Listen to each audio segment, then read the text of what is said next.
తాకట్లో ఉన్న మీ బంగారాన్ని విడిపించి ఆ రోజు ఆన్లైన్ రేటుకి కొంటాం. Sharma gold company. నమస్తే, వెల్కమ్ టు సుమన్ టీవీ. నేను పద్మిని. రేపటి పంచాంగాన్ని, రేపటి రోజుకున్నటువంటి వైశిష్ట్యాన్ని ఇప్పుడు చూద్దాం. రేపు 4వ తారీఖు జాన్వరి నెల 2026వ సంవత్సరం ఆదివారం. శ్రీ విశ్వావసునామ సంవత్సరం దక్షిణాయనం హేమంత్ ఋతువు. రేపు పుష్యమాస బహుళపక్ష పాడ్యమి తిథి మధ్యాహ్నం 12:29 వరకు, తదుపరి విదియ తిథి. పునర్వసు నక్షత్రం మధ్యాహ్నం 3:11 వరకు, తదుపరి పుష్యమి నక్షత్రం. వైధృతి యోగం రాత్రి 1:47 వరకు, ఆపై విష్కుంభ యోగం.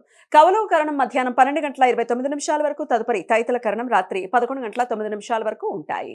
సూర్యుడు ధనుసు రాశిలో పూర్వాషాఢ నక్షత్రం 2వ పాదంలో సాయంత్రం 7:33 వరకు, తదుపరి పూర్వాషాఢ నక్షత్రం 3వ పాదంలో సంచరిస్తాడు. చంద్రుడు మిథున రాశిలో పగలు 9:43 వరకు, తదుపరి కర్కాటక రాశిలో సంచరిస్తాడు. నక్షత్ర వర్జం రాత్రి 10:35 నుండి 12:04 వరకు, అమృతకాలం మధ్యాహ్నం 1:01 నుండి మధ్యాహ్నం 2:28 వరకు. రేపు సూర్యోదయం ఉదయం 6:47 సూర్యాస్తమయం సాయంత్రం 5:55, చంద్రోదయం సాయంత్రం 7 గంటలకు, చంద్రాస్తమయం ఉదయం 7:37.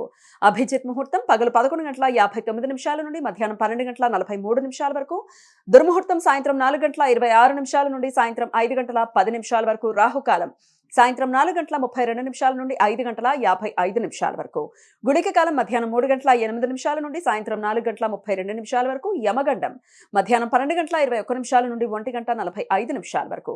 ఉత్తర భారతదేశంలో రేపటి నుండి మాఘమాసం, దక్షిణ భారతదేశంలో రేపటి నుండి పుష్యమాస బహుళపక్షం ప్రారంభమవుతాయి. విద్యాతిథి ఆదివారం. పునర్వసు నక్షత్ర కలయిక చేత త్రిపుష్కర యోగం రేపు మధ్యాహ్నం 12:28 నుండి 3:11 వరకు ఉంటుంది.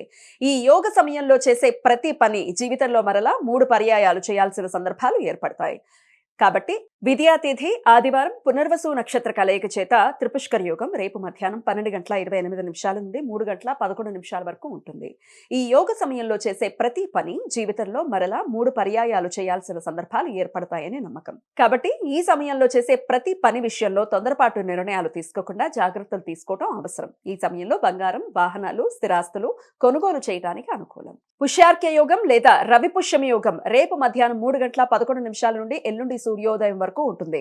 ఆదివారం రోజున చాలా శుభదాయక శని నక్షత్రం పుష్యమి నక్షత్ర వ్యాప్తి ఉంటే పుష్యార్క యోగం ఏర్పడుతుంది. ఈ సమయంలో నూతన విలువైన వస్తువులు, బంగారం, వజ్ర ఆభరణాలు, వాహనాలు కొనుగోలు చేయడానికి అనుకూలం. ఈ సమయంలో చేసే నూతన వ్యాపార ప్రారంభాలు శుభ ఫలితాలను ఇస్తాయి. కొనుగోలు చేసిన నూతన వస్తువులతో పాటుగా లక్ష్మీదేవి ఇంటిలోకి ప్రవేశించి స్థిరపడుతుంది అని భక్తుల విశ్వాసం. మధ్వ సాంప్రదాయం ప్రకారం ఆధ్యాత్మిక గురువుల ఆరాధన చేయటానికి ఈ యోగ కాలం పవిత్రమైనది అని నమ్మకం. మంత్ర తంత్ర శక్తి ఉపాసనలు నమ్మేవారు ఈ సమయంలో ప్రత్యేక పూజలు చేస్తారు. ఆదివారం పుష్యమి నక్షత్ర కలయిక ఉండటం వలన సర్వార్థ సిద్ధి యోగం రేపు మధ్యాహ్నం 3:11 నుండి ఎల్లుండి సూర్యోదయం వరకు ఉంటుంది. ఈ సమయంలో నూతన వ్యాపార ప్రయత్నాలు చేయడానికి, కొత్త పనులు ప్రారంభించడానికి అత్యంత అనుకూలం. ఏకార్కణ దోషం రేపు మధ్యాహ్నం 3:11 నుండి రాత్రి 1:47 వరకు ఉంటుంది. వైధృతి యోగం జరుగుతున్న సమయంలో రవిగ్రహం పూర్వాషాఢ నక్షత్రంలోనూ, చంద్రుడు పుష్యమి నక్షత్రంలోనూ ఉన్నప్పుడు ఈ దోషం ఏర్పడుతుంది. ఈ సమయంలో శుభకార్యాలు చేయడానికి అనుకూలం కాదు. రేపు ఇష్టి వైష్ణవులు ఇవాళ అన్వాధానం రోజు ఉపవాసం ఉండి రేపు యజ్ఞం చేస్తారు. చంద్రగురు గ్రహాల మధ్య సమాగమనం రేపు తెల్లవారుజామున 3:29 ఏర్పడుతుంది. ఈ 2 గ్రహాలు మిథున రాశిలో ఒకే 7:29 ఉత్తర ఆరోహణ క్రమంలో సంచరిస్తున్నాయి. ఈ క్రమంలో గురుగ్రహానికి ఉత్తర దిశలో 3:41 కోణ స్థితిలో చంద్రగ్రహం చేరువవుతుంది. ఈ 2 గ్రహాలు రేపు సాయంత్రం 6:58 7 తూర్పు ఆకాశంలో కనిపించడం ప్రారంభమయ్యి రాత్రి 12:51 85 ఉత్తర ఆకాశంలో ఉచ్చ స్థితిని చేరుకుని ఎల్లుండి తెల్లవారి వెలుగులో 11 పశ్చిమ ఆకాశంలో కనుమరుగవుతాయి. ఈ సమాచారాన్ని మనకు అందించిన వారు మేడికొండూరు విశ్వనాథ్ ప్రసాద్ గారు. ఆయనకు కృతజ్ఞతలు తెలియజేస్తూ నారాయణ స్మరణతో సమస్త సన్మంగళాని భవంతు. నమస్కారం.